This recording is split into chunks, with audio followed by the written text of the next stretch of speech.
It was discovered over a century ago. A disc made of clay about 6 inches wide, covered in symbols. 89 signs, arranged in a spiral, stamped, not carved, repeating but unreadable. It was found in a Minoan palace, a culture that used writing. But this doesn't match anything else.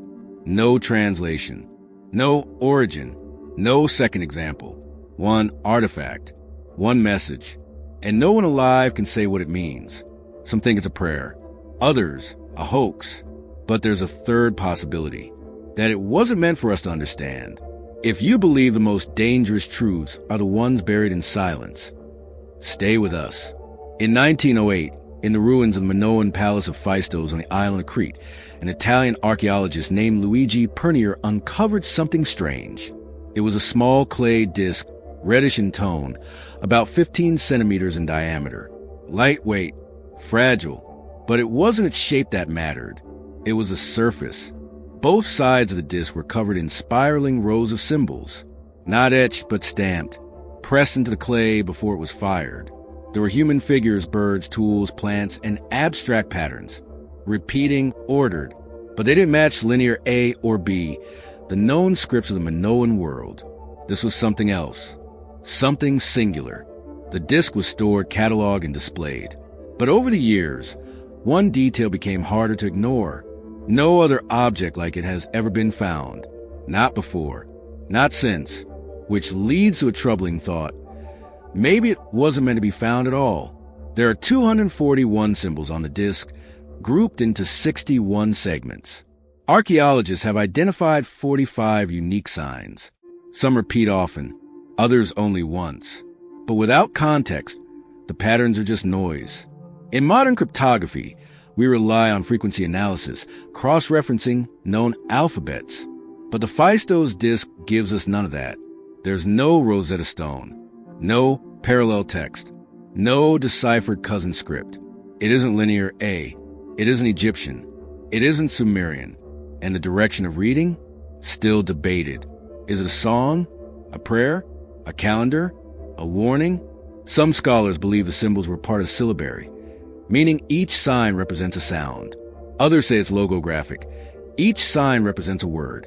One researcher suggested it may be a combination, a mixed system used by a culture we've never identified. But all attempts at translation have failed, because this isn't just a code without a key. It's a voice without a listener. And that makes it dangerous, because silence, over time, becomes speculation.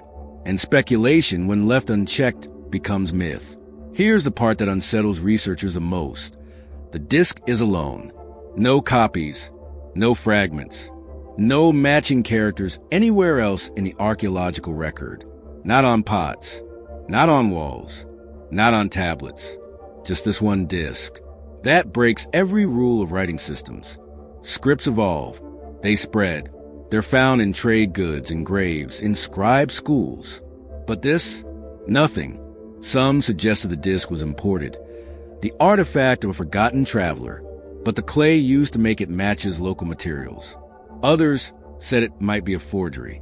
But analysis of the firing process, the soil layers where it was found, and the wear patterns all confirm authenticity. It is real, but it has no context. And that makes it even more disturbing. Even linear A, a script we still haven't fully decoded, exists on hundreds of tablets. But this language, this appears only once, as if someone wrote a sentence into history and then erased the world that created it. Some say it's a ritual text, a chant pressed into clay, meant to be recited in ceremony, that the spiral represents cyclical time, that the signs are sacred. Others believe it a form of proto-printing, movable stamps used to impress signs, a kind of ancient typography. But if so, why was it only used once? Then there are more speculative ideas, that the disc is not a message at all, but a seal, a containment device, a lock, that it carries not language but intention. Some esoteric traditions speak of sacred language, forms of writing not meant to be read, but to be heard by the world itself, frequencies embedded in shape, symbols that operate like algorithms.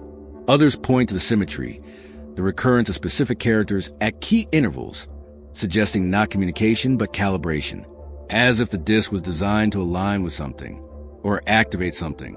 A few even suggest the disk is not from the past, but from elsewhere, that it was never meant to be found, or that it was left behind as a test, to see what we would do with silence, because silence doesn't mean absence.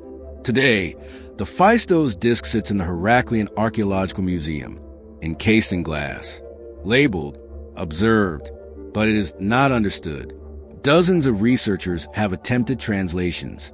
Each offers a new interpretation, a hymn to a goddess, a record of crops, a declaration of kingship, and yet none of them agree, because the disk isn't incomplete. It's isolated. It's not the beginning of a language. It's the only sentence ever written in it. That's what makes it terrifying. Every culture leaves traces, but this one left only one line, one artifact, one voice. It's as if someone whispered something into time and then disappeared. And maybe we were never meant to hear it, because some things aren't forgotten. They're hidden, and when they surface, it's not to be understood. It's to remind us how much we've already lost.